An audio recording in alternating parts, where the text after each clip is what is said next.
Well, to the UK now, where starting today, Prime Minister Boris Johnson shut England's schools and ordered people across the country to stay at home. The numbers are just staggering, largely due to the new variant of the coronavirus. By yesterday, there were almost 27,000 patients hospitalized with COVID-19 in England. That's a 30% increase in just a week. And the case rate of COVID-19 in England has increased 3 times since the start of December. Britain is headed for a sharper double-dip recession, and economists think a recovery is unlikely before 2023. Joining me now from London is Stephanie Flanders, Senior Executive Editor for Economics at Bloomberg and Head of Bloomberg Economics. Stephanie, thanks so much for being here.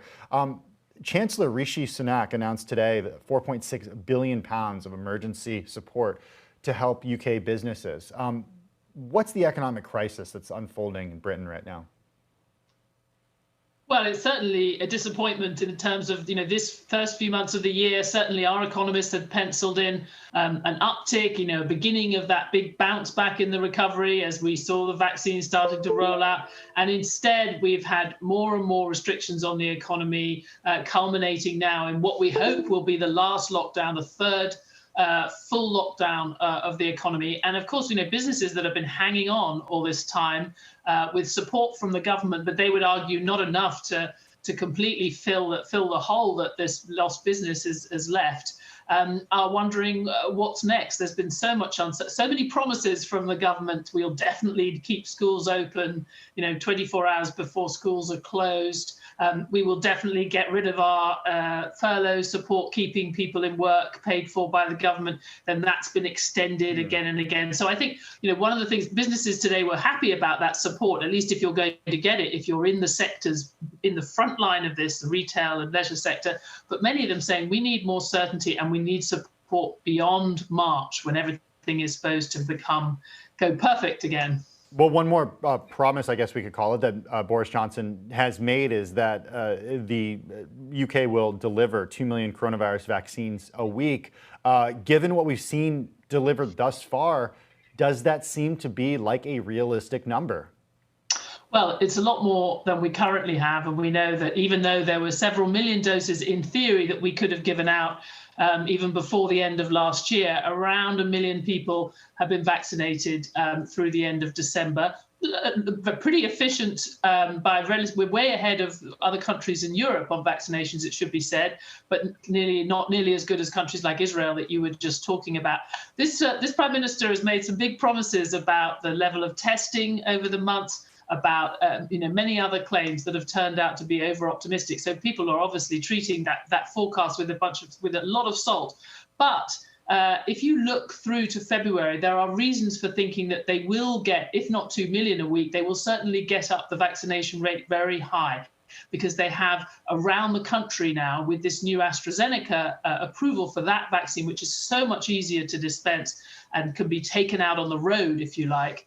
I think there is a good prospect that at least a significant proportion of the high-risk category will have been vaccinated by the end of February. And as we know, that means, in theory, a majority of hospitalizations, severe cases of COVID, will be ruled out after that point. Well, we're seeing some absolutely shocking numbers around the world, but particularly shocking numbers in the UK. I mean, a 30% increase in hospitalizations in the UK in just a week. What is the mood like where you live? Well, I mean, I can certainly say even where I live, with my own household, a lot of resignation, some children who really wish they could go to school. There's a new love of school that's breaking out all over the UK, I think, in result of these lockdowns.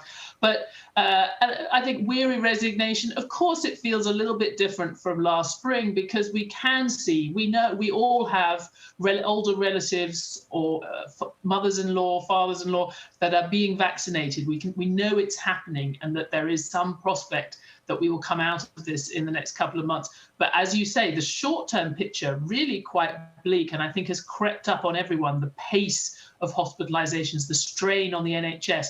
In theory, the National Health Service has not yet reached the point of being overwhelmed, but I think many people who are not getting needed cancer treatments as a result of the pressure from COVID would say it has been overwhelmed. It's not functioning. What is the economic impact as we take a step back and think less about the short term and more about the long term here? Because on your recent episodes of your podcast, Stephanomics, you talk about this and the larger trends that you're seeing. Give us an idea of those. Yeah, and we had a nice episode just thinking about the whole future of the global economy as a result of this. Look, we're clearly expecting overall this to be a good year for the global economy, because most countries by Q2, certainly by the middle of next year, should be seeing significant catch-up growth and potentially a growth rate for the whole global economy of about 5% next year. But it won't make up for what's been lost in 2020. And of course, in places like the UK, you're going to see this further shrinking in the economy due to this lockdown. We don't know how permanent some of these job losses are going to be. We're hoping that a significant portion will come back, and this will not be long lasting in the way that other severe recessions have been. But it's still everything to play for. We could have a lot of businesses go out of business before the economy comes back. I think it raises the question that we've been asking for months at this point, Stephanie, is what is the disconnect between the markets and the economy? I mean, certainly here in the U.S. yesterday, we saw a little bit of a sell-off, but nothing that would indicate the type of reality that and the picture that you're painting in terms of what the economy is going to look like over the next couple of years. Look, we know even over many years that Wall Street's been is very good at looking forward, and that's what it should be doing, anticipating the future.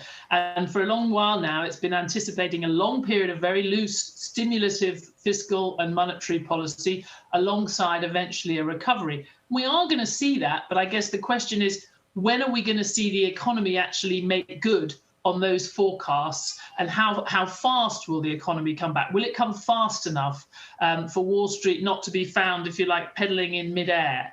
At some point, the economy's got to do better than Wall Street, because so far, Wall Street's now got way ahead. Stephanie Flanders, Senior Executive Editor for Economics here at Bloomberg and head of Bloomberg's Economics. Stephanie, thank you, as always, for your time.